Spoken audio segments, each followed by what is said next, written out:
Hello students, welcome to PCPC का। Myself Praveen Gupta, your maths educator.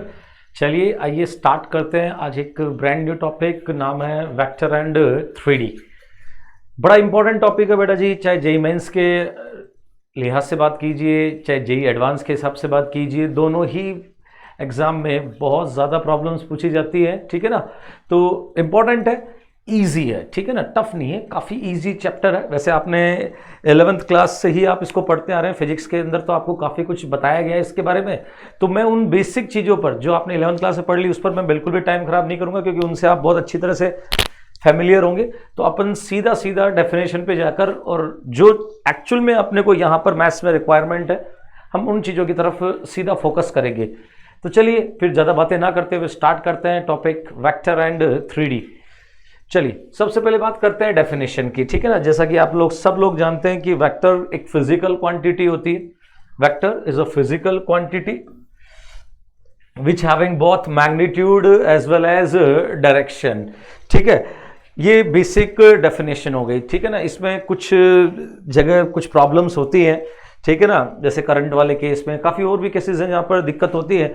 तो उनसे बचने के लिए इसमें एक एडवांस स्टेटमेंट और ऐड कर दिया गया है, और वो लिखा गया है कि बेटा जी जो वेक्टर होता है वो मैग्नीट्यूड और डायरेक्शन तो रखता ही है, साथ में साथ वो वेक्टर एडिशन लॉ को भी फॉलो करता है। ठीक है ना, जैसे हम पैरेललोग्राम या ट्रायंगल लॉ जो भी हम फॉलो करते हैं वेक्टर एडिशन के लिए, उसको वो फॉलो करना चाहिए। वो physical quantity vector addition law को फॉलो करना चाहिए। अच्छा, अभी अगर ये 11th में पढ़ा होता तो आप सोच रहे होते हैं कि वेक्टर एडिशन लॉ क्या होता है, लेकिन आप 12th क्लास या फिर टारगेट के बच्चे हैं, तो आप ऑलरेडी 11th क्लास में पढ़ चुके हो कि वेक्टर एडिशन लॉ क्या होते हैं। तो आपके लिए ये कोई नया टर्म नहीं है बेटा जी। ठीक है ना, तो आप बड़े आराम से समझ पा रहे होंगे कि यहाँ पर 3 रिक्वायरमेंट होगी। पहले requirement, physical quantity having both magnitude and direction, तो 2 चीजें तो ये हो गई। Third thing, follows the vector addition law. ठीक है ना, तो उसको अपन क्या बोलते हैं बेटा जी, वेक्टर बोलते हैं। ठीक है, ये हम सबने पढ़ रखा है, कोई नई बात नहीं है।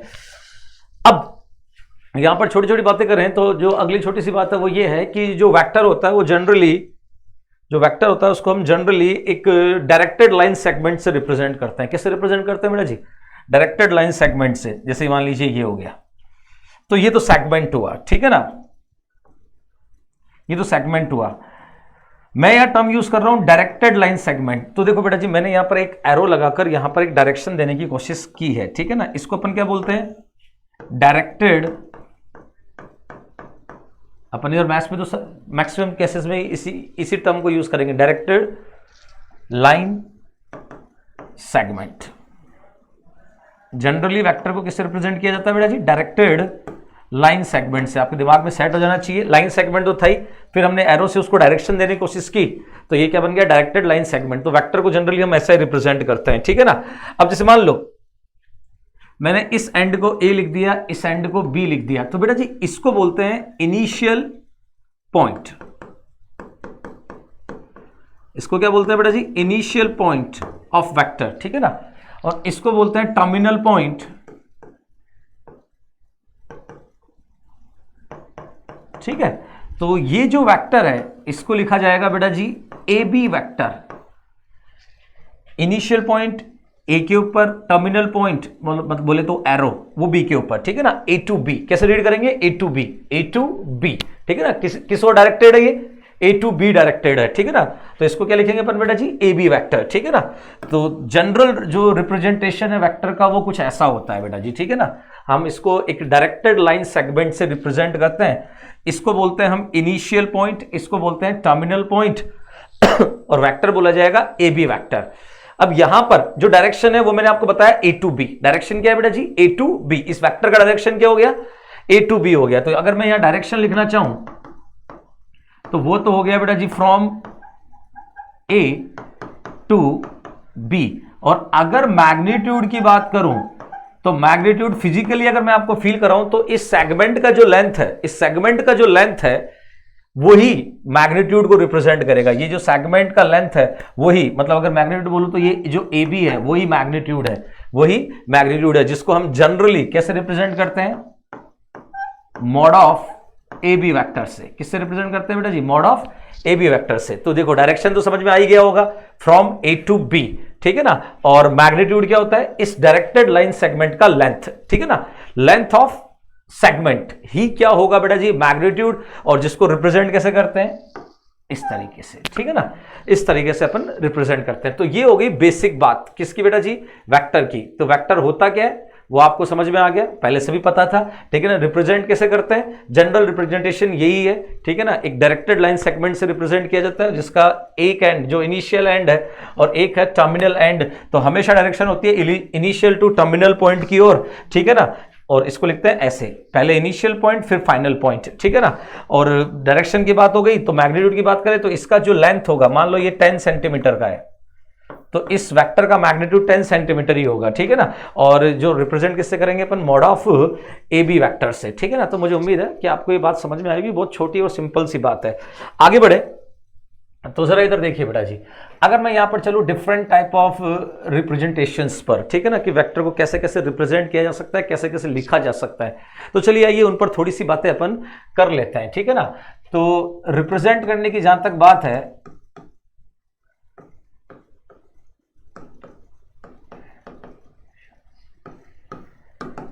अगर रिप्रेजेंट करने की बात करूं तो देखो, सबसे पहले आप आराम से सुनिएगा और समझिएगा, ठीक है ना।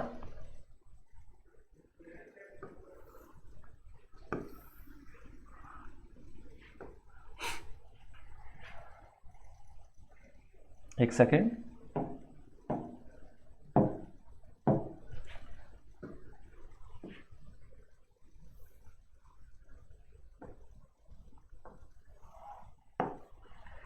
ये एक्स एक्सिस हो गया, ये वाई एक्सिस हो गया, और बेटा जी ये जेड एक्सिस हो गया। जो जेड एक्सिस है वो इस प्लेन के बिल्कुल, अगर हम एक्स वाई को इस प्लेन में मान लें, ठीक है ना, तो ये जेड बिल्कुल इससे परपेंडिकुलरली बाहर आ रखा है, ठीक है ना।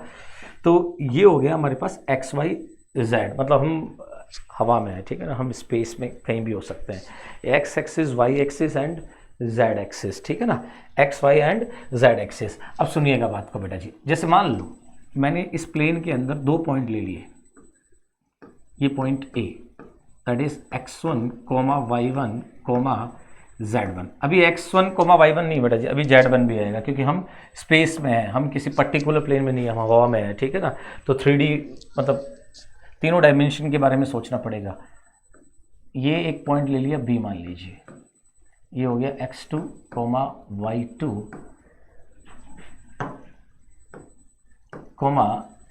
z2, ठीक है ना। मैंने इन दोनों को ज्वाइन किया और यहां पर आपको दिख रहा है, अगर एरो मैंने उधर लगा दिया तो ये ए बी वैक्टर हो गया, ठीक है ना। अब मैं इस ए बी वैक्टर को लिखना चाह रहा हूं। अब कैसे लिखते हैं वेक्टर को वो सीखिए बेटा जी, ठीक है ना, कैसे लिखते हैं वो सीखिए, बड़ा आसान है बेटा जी। अगर मैं यहां से इस एक्स एक्सिस पर अगर मैं कुछ लाइंस ड्रॉप करूं, ठीक है ना, इस तरीके से परपेंडिकुलर लाइन खींचूं, तो मैं आपसे पूछूं कि ये कितना है, तो आप डेफिनेटली मुझे बताएंगे x2 माइनस x1 हो गया। ये कितना हो गया, x2 माइनस x1, ठीक है ना। इसी तरीके से अगर मैं यहां पूछूं कि ये कितना हो गया, तो आप डेफिनेटली मुझे कहेंगे y2 माइनस y1। तो इसी तरीके से इसका z एक्सिस पे जो प्रोजेक्शन है, ये तो x प्रोजेक्शन है, इसको अपन क्या बोल सकते हैं, प्रोजेक्शन ऑन x एक्सिस।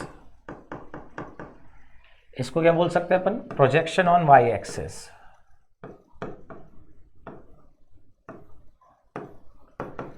इसी तरीके से z एक्सिस से प्रोजेक्शन क्या हो जाएगा, z2 माइनस z1। तो अब आपको करना क्या है, आपको कुछ नहीं करना, आपको जब वेक्टर लिखना होता है आपको क्या करना होता है, जो x प्रोजेक्शन होता है,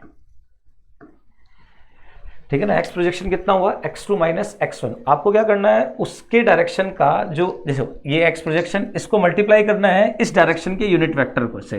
अब आप जानते हो 12th क्लास के बच्चे हो, टारगेट के बच्चे हो, तो x डायरेक्शन के यूनिट वेक्टर को अपन जनरली i कैप से रिप्रेजेंट करते हैं, y डायरेक्शन के यूनिट वेक्टर को अपन j कैप से रिप्रेजेंट करते हैं, ठीक है ना, और z डायरेक्शन के यूनिट वेक्टर को अपन k कैप से रिप्रेजेंट करते हैं, ठीक है ना। तो कैसे लिखेंगे वेक्टर को अपन, x2 minus x1 i cap plus y2 minus y component, आप इसको प्रोजेक्शन लेना चाहो तो आप इसको कॉम्पोनेंट भी बोल सकते हो, ठीक है ना, ठीक है ना, x component, y component, z component. तो x component into i cap, y component into z cap, और z कंपोनेंट इंटू के कैप। तो ये है बेसिक मेथड वेक्टर लिखने का, ठीक है ना। कैसे लिखेंगे, 2 पॉइंट अगर आपको गिवन है स्पेस में, एक पॉइंट यहाँ है, एक पॉइंट यहाँ है, ठीक है ना, ये 2 पॉइंट है मान लीजिए, ठीक है ना, ये 2 पॉइंट आपको गिवन है और आपसे कहा जाए कि इन दोनों को ज्वाइन करके वेक्टर बनाइए, ठीक है ना, और उस वेक्टर को लिखिए। तो आपको कैसे लिखना है, आपको ऐसे लिखना है, दोनों को ज्वाइन कीजिए,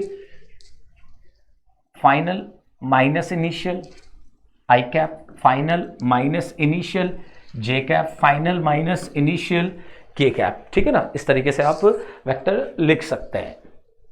तो मुझे उम्मीद है कि आपको ये तरीका समझ में आ गया होगा। तो अगर आपको 2 पॉइंट गिवन हो, अगर 2 पॉइंट गिवन हो और उन दोनों को ज्वाइन करके वेक्टर बनाना हो तो आप इस तरीके से बना सकते हैं। अब ज़्यादा आप कहेंगे कि सर अगर 2 पॉइंट गिवन है तो उनसे तो ये वेक्टर भी तो बना सकते थे हम, बी ए वेक्टर। बिल्कुल आप बना सकते हैं बेटा जी बी ए वेक्टर। अब यहाँ पर क्या हो जाएगा, मैंने क्या बताया यहाँ पर, फाइनल माइनस इनिशियल। तो अब बी ए वेक्टर, तो फाइनल कौन हो गया ए और इनिशियल कौन हो गया बी, तो x1 माइनस x2 आई कैप, y1 माइनस y2 जे कैप,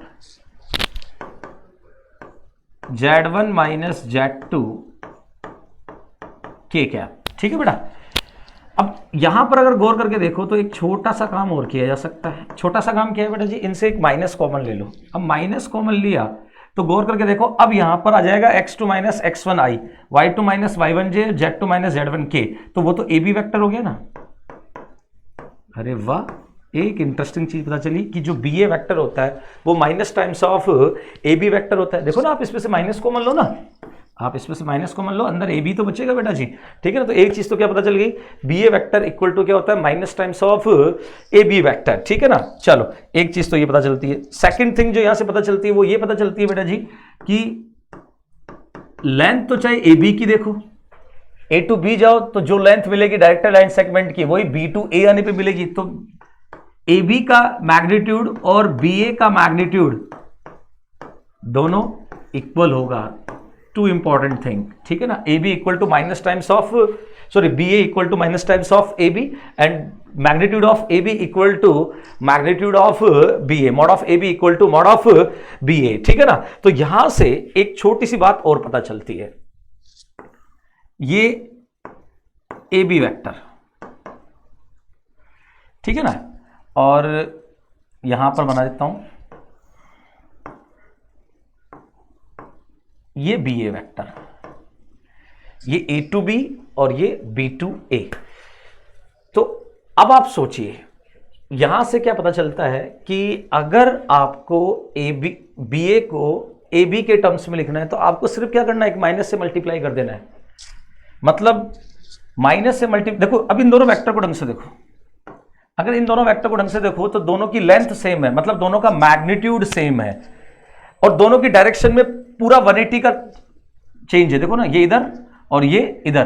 तो देखो हमने ए बी को माइनस से मल्टीप्लाई किया, ए बी को माइनस से मल्टीप्लाई किया तो बी ए आ गया। इसका मतलब तो यही हुआ ना बेटा जी कि अगर आपको 180 रोटेट कराना है, क्योंकि देखो लेंथ तो पहले से सेम थी, ये देखो ए बी का जो लेंथ है वही बी ए का लेंथ होगा, ठीक है ना। ये ए बी वैक्टर, ये बी ए वैक्टर। तो देखो ना, ए बी को माइनस से मल्टीप्लाई किया बी ए आ गया, ये ए बी था माइनस से मल्टीप्लाई किया बी ए आ गया, मतलब इसकी डायरेक्शन 180 से चेंज हो गई, जबकि मैग्नीट्यूड में फर्क नहीं पड़ा। इसका मतलब क्या हुआ कि अगर वेक्टर को हम स्केलर -1 से मल्टीप्लाई करते हैं, अगर हम वेक्टर को स्केलर -1 से मल्टीप्लाई करते हैं तो उसकी डायरेक्शन में 180 का चेंज आ जाता है। कितने का चेंज आ जाता है बेटा जी, 180 का चेंज आ जाता है। इस माइनस से मल्टीप्लाई करते ही direction gets change by 180 degree, still magnitude will remain same। मतलब एक हमारे पास एक टूल आ गया, टूल क्या आ गया, -1। वेक्टर को माइनस से मल्टीप्लाई करो, 180 से वो रोटेट हो जाएगा, जबकि मैग्नीट्यूड पर वो कोई इंपैक्ट नहीं डालेगा, ठीक है ना। तो ये याद रखने वाली बात, छोटी सी बात लेकिन याद रखने वाली बात, ठीक है ना। तो माइनस क्या करता है, 180 का चेंज लाता है और मैग्नीट्यूड में कोई चेंज नहीं करता। तो जब भी जरूरत होगी तब हम इसका यूज करेंगे बेटा जी, ठीक है ना। जब हमें लगेगा कि इसकी जरूरत है तो हम इसका यूज कर लेंगे। तो ये हुई फर्स्ट बात कि अगर 2 पॉइंट आपको गिवन है तो उससे आप वेक्टर कैसे बना सकते हैं, और उसके साथ हमें कुछ छोटी मोटी बातें भी पता चली है, ठीक है ना। अब देखो, अगर वेक्टर रिप्रेजेंटेशन की बात करें तो हमारे पास अगला तरीका भी है। अगला तरीका क्या है, अभी आपने ए बी वैक्टर लिखा x2 माइनस x1 आई कैप, y2 माइनस y1 जे कैप, z2 माइनस z1 के कैप, ठीक है बेटा, ये आपने लिखा। अब आपने कहा कि ये जो x2 माइनस x1 है वो है x कॉम्पोनेंट, ये है y कॉम्पोनेंट और ये z कॉम्पोनेंट। तो फिर एक काम करते हैं ना, फिर तो हम किसी भी वेक्टर को, जैसे मान लो मैं यहाँ नया नाम देता हूँ एक, मान लो मैं कोई वेक्टर a लिख रहा हूँ, तो उस वेक्टर को लिख सकता हूँ मैं उसका x कॉम्पोनेंट आई कैप। देखो ना, वेक्टर किसके इक्वल है, x component I cap, y component j cap और z कॉम्पोनेंट k कैप। देखो ना बेटा, लिख सकते हैं अपन ऐसा। तो बेटा जी मैक्सिमम वेक्टर इसी तरीके से लिखे जाते हैं। देखो जैसे आपको ऐसा लिखा मिलेगा कि a वेक्टर क्या है, 3i minus 2j plus 4k। तो तुरंत समझ जाइए इस वेक्टर का x कंपोनेंट कितना है, 3, मतलब इसका x एक्सिस पर प्रोजेक्शन कितने का है, 3 का। y एक्सिस पर, नेगेटिव y एक्सिस पर, देखो माइनस j है ना, नेगेटिव y एक्सिस पर प्रोजेक्शन कितना है, -2 का, ठीक है ना। और k cap positive z axis पर कितना प्रोजेक्शन है, 4 का। तो वेक्टर आपको ऐसी ही फॉर्म में मिलेंगे बेटा जी, ठीक है ना। तो मुझे उम्मीद है कि आपको फंडामेंटल बात समझ में आ गई होगी कि वेक्टर को लिखना है तो x कंपोनेंट चाहिए, y कंपोनेंट चाहिए और z कंपोनेंट चाहिए, ठीक है। अब देखो इंटरेस्टिंग बात क्या है कि अब अगर मैं इन दोनों चीजों को यहीं पर एक साथ टैकल करूं तो देखो कितने मजेदार बात आती है। मैं चाहता हूं ए बी का मैग्नीट्यूड लिखना। अब ए बी का मैग्नीट्यूड लिखना है तो ए बी का मैग्नीट्यूड का मतलब तो क्या हुआ बेटा जी, ए बी के मैग्नीट्यूड का मतलब तो इसकी लेंथ हुई, ये लेंथ हुई, और ये लेंथ का मतलब क्या हुआ, इन दोनों पॉइंट्स के बीच का डिस्टेंस, ठीक है ना। तो और डिस्टेंस फाइंड करना तो हमको पहले से आता है। तो देखो ना, ए बी का मैग्नीट्यूड बोलो ए बी के ही इक्वल होगा, ए बी वेक्टर का मैग्नीट्यूड ए बी के इक्वल होगा, और ए बी क्या होगा वो हम सब लोग जानते हैं, वो होगा अंडर रूट, डिस्टेंस फॉर्मूला हम सबको आता है, ठीक है ना। ए पॉइंट ए पता है, पॉइंट बी पता है, तो देखो डिस्टेंस फॉर्मूला क्या कहता है, x2 minus x1 whole square plus y2 minus y1 whole square. अब z कंपोनेंट है तो वो भी आ जाएगा z2 minus z1 whole square. ये आ गया ए बी का मैग्नीट्यूड। किसका मैग्नीट्यूड बेटा जी, ए बी वेक्टर का मैग्नीट्यूड, ठीक है। तो अब देखो, अगर गौर करके देखो तो मजा आ गया। मैग्नीट्यूड लिखते वक्त आप क्या कर रहे हो, x कंपोनेंट का स्क्वायर प्लस y कंपोनेंट का स्क्वायर प्लस z कंपोनेंट का स्क्वायर। पहली क्लास है, थोड़ा स्लोअर साइड रहूंगा, आगे आने वाली क्लास में हम थोड़ा स्पीड पकड़ेंगे। पहली क्लास में धमाचौकड़ी नहीं करेंगे बेटा जी, आराम से थोड़ा सा आप ट्यून हो जाओ वेक्टर के साथ, उसके बाद धमाचौकड़ी मचाएंगे बेटा जी, ठीक है ना। तो अब सोचो मुझे यहाँ ए वेक्टर का मैग्नीट्यूड लिखना हो, ए बी का मैग्नीट्यूड लिखा तो हमने क्या समझ सीखा कि x कंपोनेंट का स्क्वायर करना होता है, y कंपोनेंट का स्क्वायर करना होता है, z कंपोनेंट का स्क्वायर करना होता है। तो जरा आप इसको देखो बेटा जी, अब यहां पर अगर इसका मैग्नीट्यूड लिखना है तो हमें तुरंत समझ में आना चाहिए कि x कंपोनेंट का स्क्वायर करना है ax square plus ay square plus az square. और मुझे पूरी उम्मीद है कि आप लोगों को बात समझ में आ गई होगी, ठीक है ना। तो अब जरा यहां देखो, अगर इसका मैग्नीट्यूड लिखना है तो अपन क्या करेंगे, अंडर रूट 9 प्लस 4 प्लस 16, कहानी खत्म, ठीक है ना। तो मुझे उम्मीद है आपको ये मैग्नीट्यूड्स लिखने भी आ गए बेटा जी, ठीक है ना। चलो अच्छी बात है, अब आगे बढ़ते हैं, ठीक है ना। तो ये तो रिप्रेजेंट करने के तरीके हुए, कुछ और तरीके हैं जो आगे सीखेंगे, अभी नहीं, ठीक है ना। अभी आपके पास क्या क्या तरीका है, आपके पास कंपोनेंट वाला मेथड है, कंपोनेंट्स पता है तो आप वेक्टर लिख सकते हो। अगर आपको 2 पॉइंट गिवन है तो आप वेक्टर लिख सकते हैं, ठीक है ना। कुछ और मेथड्स हैं जो मैं आगे चल के आपको सिखाऊंगा, अभी नहीं, ठीक है ना। तो चलिए आगे बढ़ते हैं, अगली बात करते हैं। तो यहां पर जो अगली बात मैं कर सकता हूं आपसे वो बहुत छोटी सी बात है, टाइप ऑफ वेक्टर्स की। मैंने कहा ना आज पहला लेक्चर है, ज्यादा बड़ी बातें नहीं करेंगे। टाइप ऑफ वेक्टर्स की बात करें तो पहला टाइप, और वो है बेटा जी नल वेक्टर, जिसको दूसरा नाम भी है बेटा जी जीरो वेक्टर। नल वेक्टर और जीरो वेक्टर। हाँ बेटा, नल वेक्टर जीरो वेक्टर क्या होता है, चलो आओ बातें करते हैं। तो बेटा जी सीधी सिंपल सी बात है, अ वेक्टर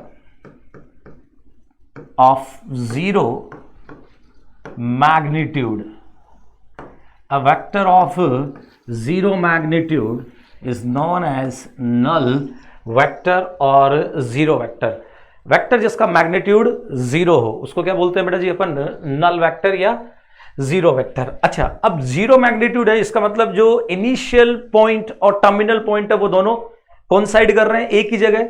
जो इनिशियल पॉइंट है वही फाइनल पॉइंट है, कोइंसाइड कर रहे हैं, तभी मैग्नीट्यूड जीरो होगा। तो यहां पर जो बड़ा सवाल उठता है वो ये उठता है कि सर अगर आप वेक्टर टर्म यूज कर रहे हैं तो सिर्फ मैग्नीट्यूड से काम नहीं चलेगा सर, अब इसकी डायरेक्शन भी आपको बतानी पड़ेगी, इसकी आपको डायरेक्शन भी बतानी पड़ेगी। सर अब इसकी डायरेक्शन क्या है? अब देखो बेटा जी सीधी और सिंपल सी बात है, जो नल वेक्टर होता है, जो जीरो वेक्टर होता है, उसकी डायरेक्शन आर्बिट्रेरी होती है। आर्बिट्रेरी मतलब जो आपकी इच्छा हो उस तरफ आप उसको अज्यूम कर सकते हैं, इसमें कोई रूल नहीं है, ठीक है ना, कि आपको इधर ही लेना है, इसमें कोई कंस्ट्रेंट नहीं है आपके ऊपर, आपकी जिधर इच्छा है आप उधर डायरेक्शन अज्यूम कर सकते हैं। तो यहां पर हम बोल सकते हैं डायरेक्शन विल बी आर्बिट्रेरी, ठीक है ना। डायरेक्शन कैसी होगी बेटा जी? आर्बिट्रेरी होगी। आर्बिट्रेरी मतलब आपकी इच्छा पर डिपेंड करता है, आप जिधर चाहे उधर अज्यूम कर सकते हैं, ठीक है ना। और उसको अपन क्या बोलते हैं? नल वेक्टर बोलते हैं। क्या बोलते हैं बेटा जी? Null vector. ये फर्स्ट। अब यहीं पर अगर मैं सेकंड वेक्टर की बात करूं तो वो है मेरे पास यूनिट वेक्टर।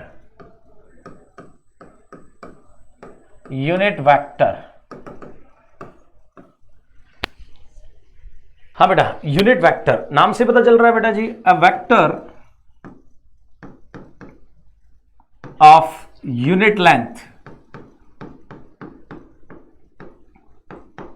या फिर आप बोल सकते हो unit magnitude. A vector of unit length और मैग्नीट्यूड, उसको अपन क्या बोलते हैं बेटा जी?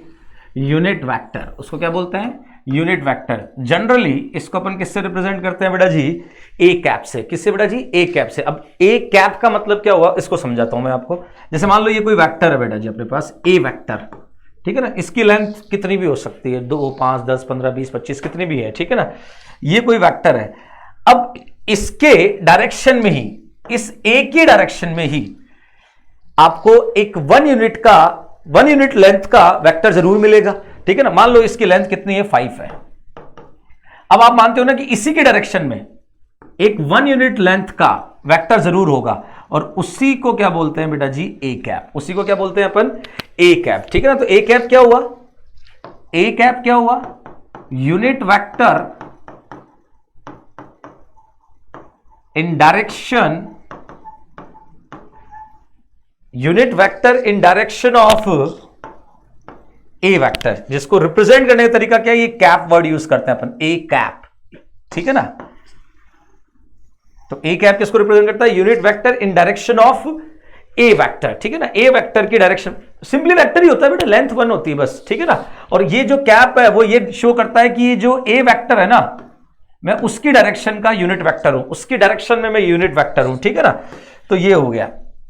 अब आप ये भी जानते हैं, आपने पढ़ा भी है कि जो ए कैप होता है वो सिंपली क्या होता है बेटा जी? ए वेक्टर, मतलब vector divide by its magnitude. बाद में बताएंगे ऐसा क्यों होता है, अभी आप याद रख सकते हैं, ठीक है ना, कि जो यूनिट वेक्टर होता है वो क्या होता है? Vector divide by its magnitude, ठीक है ना। तो अगर वेक्टर को उसके मैग्नीट्यूड से डिवाइड कर दे तो हमें उसकी डायरेक्शन का क्या मिल जाता है बेटा जी? यूनिट वेक्टर मिल जाता है, ठीक है ना। कैप मिल जाएगा आपको, यूनिट वेक्टर मिल जाएगा। इसका कॉन्सेप्ट बाद में सिखाएंगे, ये इतना तो आपको पता ही, आप पढ़ के आए, ठीक है ना। ये जितनी बातें आप पढ़ रहे हो ना, सब चीजें सामने आएंगी बेटा दोबारा, और आप फील करेंगे हाँ सर सही कह रहे थे, इसलिए ऐसा लिख रहे हैं सर, इसलिए ऐसा कर रहे हैं, ठीक है ना। वो सब चीजें तुम्हारे सामने आएंगी। चलो फिलहाल आगे बढ़ते हैं। यूनिट वेक्टर के बाद अगला जो वेक्टर है हमारे पास, वहां पर हम बोल सकते हैं जो थर्ड टाइप यहां पर अपन डिफाइन कर सकते हैं वो है इक्वल वेक्टर्स के लिए। इक्वल वेक्टर्स, तो यहां हम बोल सकते हैं 2 vectors are said to be equal if they have same magnitude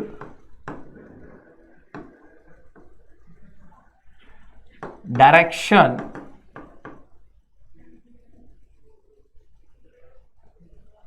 same magnitude direction and represent same physical quantity। ठीक है ना, क्या लिखा बेटा जी अपन ने, two vectors are set to be equal if they have same magnitude same direction, not sufficient, not sufficient, same magnitude same direction, not sufficient. आपको इसको ही फॉलो करना पड़ेगा, represent the same physical quantity. ठीक है ना, अब ये क्या फंडा है उसको समझिए। जैसे मान लो ये कोई सरफेस है, तो इतनी फिजिक्स तो आती नहीं हमको, थोड़े बहुत आती है, जो इस हिसाब से बता रहा हूँ। ये कोई ब्लॉक रखा हुआ है, इस पर आपने यहाँ से 5 न्यूटन इस डायरेक्शन में लगा दिया, इसकी वजह से ये 5 मीटर पर सेकेंड की वेलोसिटी से मूव करने लगा। ठीक है ना, तो F लेंथ कितनी 5, डायरेक्शन कौन सी, ये फॉरवर्ड। V लेंथ कितनी 5, डायरेक्शन कौन सी, फॉरवर्ड। तो देखो लेंथ सेम है, 5 इसकी है 5 इसकी है, डायरेक्शन दोनों की सेम है, तो क्या हम ये बोल दें कि F vector equal to V vector? ऐसा तो नहीं बोल सकते।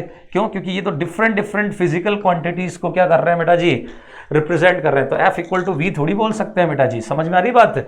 इसलिए मैं कह रहा हूं कि डायरेक्ट जो फिजिकल क्वांटिटी है वो सेम होनी चाहिए। ठीक है ना, तो अच्छा मैथ्स में ये सब लफड़े नहीं होंगे बेटा जी, मैथ्स में अपने सेम फिजिकल क्वांटिटी पे ही बात होती है, तो इसलिए आपको ज्यादा दिमाग लगाने की जरूरत नहीं है। मैथ्स में तो इतने से काम चल जाएगा, मैक्सिमम क्वेश्चंस में काम चल जाएगा, 99.99% काम चल जाएगा।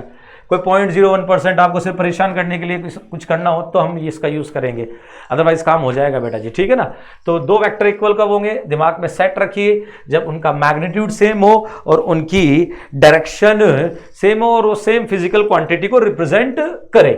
इसके अलावा अपन एक छोटा सा चीज और समझ सकते हैं यहां पर। जैसे मान लो एक वेक्टर ए है, AXI, AYJ AZK। ठीक है ना, एक वेक्टर B है, BXI BYJ BZK। अब हम चाहते हैं कि A vector equal to B vector हो, तो सीधी सी और सिंपल सी बात है बेटा जी, दो वेक्टर इक्वल होंगे अगर उनका x कंपोनेंट के इक्वल हो, y कंपोनेंट के इक्वल हो और z कंपोनेंट के इक्वल हो। अगर ये सब है तो ही बात बनेगी, वरना बात नहीं बनेगी। तो इस फॉर्म में अगर आपके पास वेक्टर्स हो, ठीक है ना, तो आप सीधा बोल सकते हैं A equal to B possible if AX equal to BX, AY equal to BY and AZ equal to BZ। ठीक है ना, तो ये बात बनेगी, वरना बात नहीं बनेगी। तो देखो बेटा जी, आप दोनों में से कोई भी चीज यूज कर सकते हो। अगर ऐसी चीज सामने आए मैग्नीट्यूड डायरेक्शन वाली, तो यहां से टैकल करो, और इस तरीके से हो तो आप कंपोनेंट्स को मैच करो। ठीक है ना, आपकी बातें बन जाएगी। आगे बढ़ते हैं, अगली बात करते हैं बेटा जी। अब अगर मैं अगले वेक्टर्स की बात करूं यहां पर नंबर 4, तो वो हो गए बेटा जी coplanar vectors.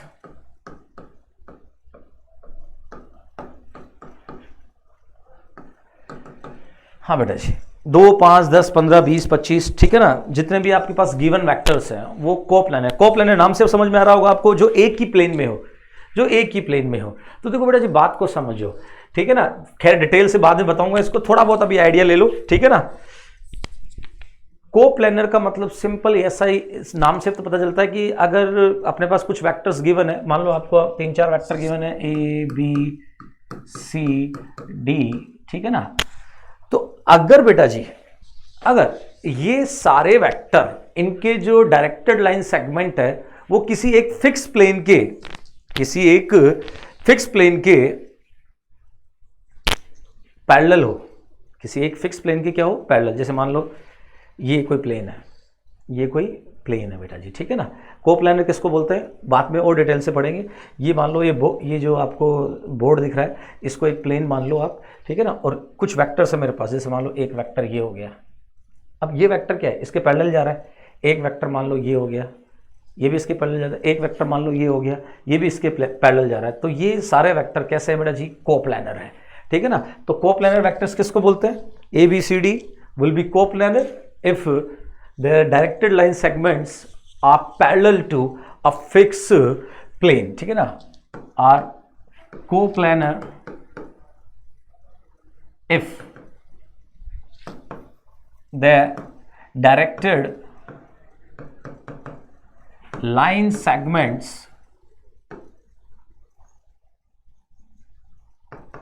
are parallel to a fixed plane, ठीक है ना। अभी बात में थोड़ी देर, मतलब अगले लेक्चर में आपको ये पूरी बात ढंग से समझ में आ जाएगी कि मैंने ऐसा क्यों कहा था, ठीक है ना। अभी आप सिर्फ डेफिनेशन लिख लें और याद कर लें, ठीक है ना। क्या बेटा जी, क्या बोला मैंने? ए बी सी डी, और भी ले सकते हो E F G H, are coplanar if their directed line segments are parallel to a fix plane, ठीक है ना। मतलब ये प्लेन है, फिक्स प्लेन मान लो, ये इसके पैरेलल, ये वेक्टर इसके पैरेलल, ये वेक्टर इसके पैरेलल, ठीक है ना, ये वेक्टर इसके पैरेलल, तो ये सारे कोप्लानर है, वो सब एक ही प्लेन में होंगे, ठीक है ना, एक ही प्लेन में होंगे। आपको पैनिक करने की जरूरत नहीं है, आपको सिखाया जाएगा कैसे होंगे। फिलहाल एक छोटी सी बात जो आप हमेशा के लिए याद रख सकते हो, और वो ये है कि दो वेक्टर, अगर सिर्फ दो वेक्टर की बात हो, जैसे मान लो सिर्फ दो वेक्टर की बात हुई, तो आप एक बात याद रख सकते हो, two vectors are always coplanar. दो वेक्टर याद रखना हमेशा कैसे होते हैं? कोप्लानर होते हैं, इसमें कोई डाउट वाली बात नहीं है। दो वेक्टर हमेशा कोप्लानर होते हैं बेटा जी, ठीक है ना। ये बात आप अपने दिमाग में फिट कर सकते हो और बहुत बढ़िया तरीके से फिट कर सकते हैं, ठीक है ना। Two vectors are always coplanar, ठीक है ना। और बाकी मैं आपको थोड़ा देर बाद, मतलब या फिर अगले लेक्चर में एक्सप्लेन करूंगा कि ये जो बोला है वो कैसे पॉसिबल है, ठीक है ना। चलो कोई नहीं, फिलहाल अभी याद रखेंगे आप। Next number 5, an important one, position vector of a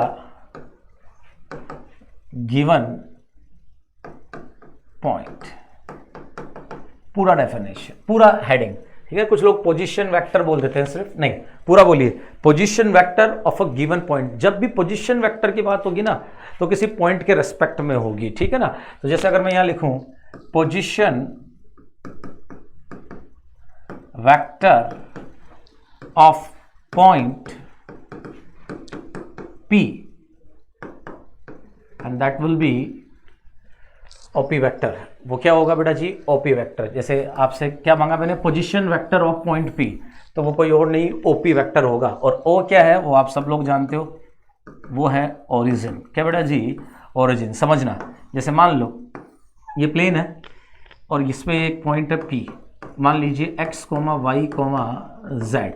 मैं आपसे मांग रहा हूं P का पोजीशन वेक्टर। क्वेश्चन यही है, ठीक है ना। ऐसे नहीं होता कि पोजीशन वेक्टर बताओ, ऐसे नहीं होता। क्वेश्चन क्या होता है? इस पॉइंट का पोजीशन वेक्टर बताइए, ठीक है ना। तो ये पॉइंट P है और मुझसे P का पोजीशन वेक्टर पूछा है। पोजीशन,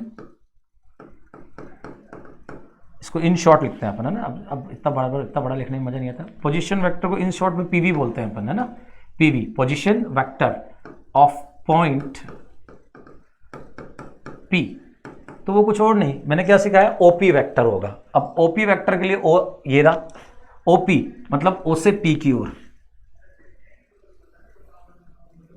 ठीक है ना। O क्या है? 0, 0, 0। अब बताइए OP वेक्टर लिख सकते हैं अपन? PV of point P, OP vector. OP vector क्या होगा? Final minus initial. तो ये हो गया बेटा जी, मैंने सिखाया आपको x minus 0i, y minus 0j, z minus 0k। वो हो गया xi plus yj plus zk, ठीक है। कहानी हो गई खत्म। ये हो गया पोजीशन वेक्टर, ये हो गया पोजीशन वेक्टर। अब सोचो ये इंटरेस्टिंग क्यों है, ठीक है ना। ये इंटरेस्टिंग इसलिए है, सोचिए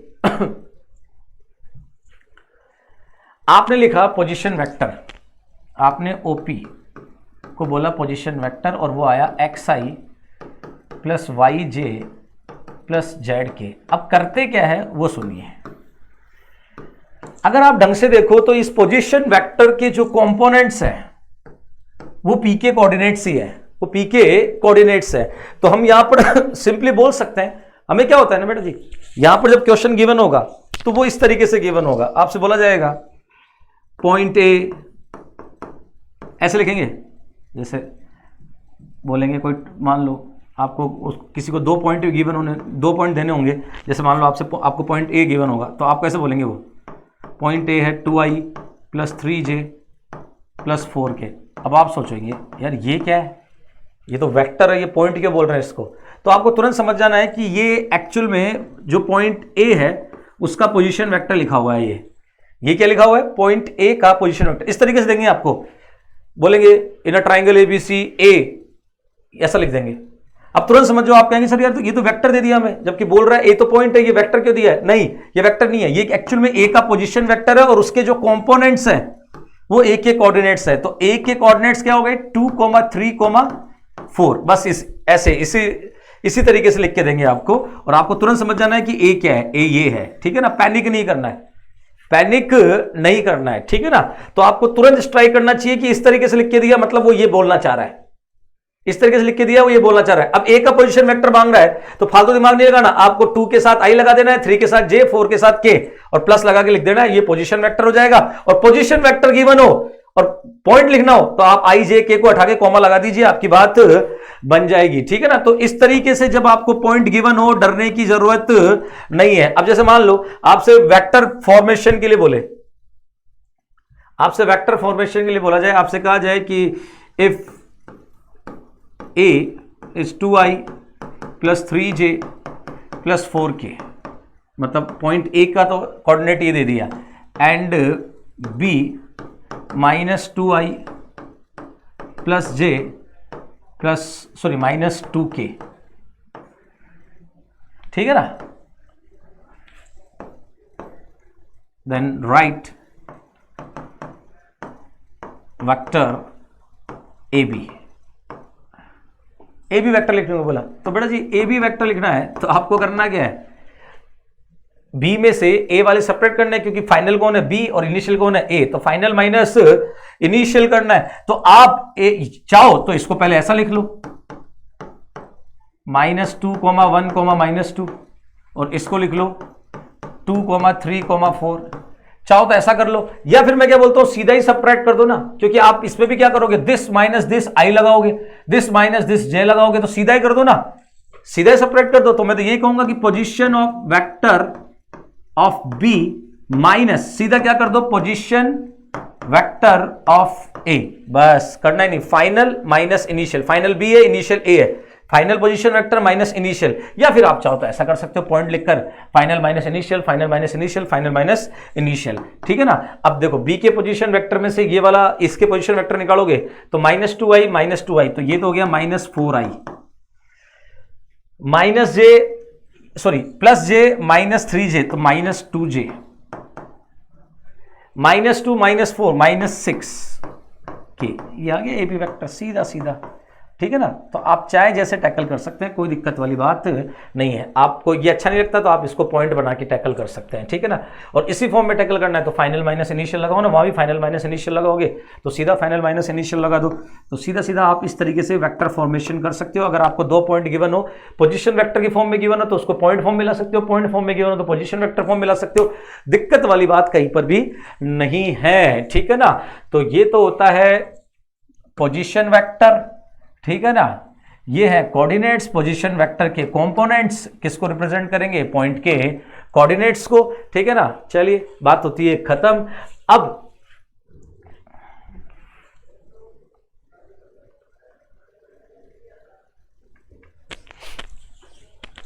अब देखो बेटा जी, ये है अपना फर्स्ट लेक्चर। ठीक है ना, छोटी मोटी अपन ने यहाँ पर बातें की है, मुझे उम्मीद है आपको सारी बातें समझ में आई होगी।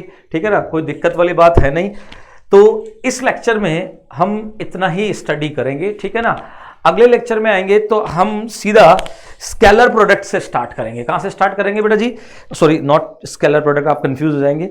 या अगले लेक्चर में जब हम आएंगे तो आप एक स्केलर का वेक्टर के साथ प्रोडक्ट करेंगे और उससे रिलेटेड कुछ शानदार चीज़ें हैं जो स्टडी करेंगे। तब तक के लिए गुड बाय, थैंक यू।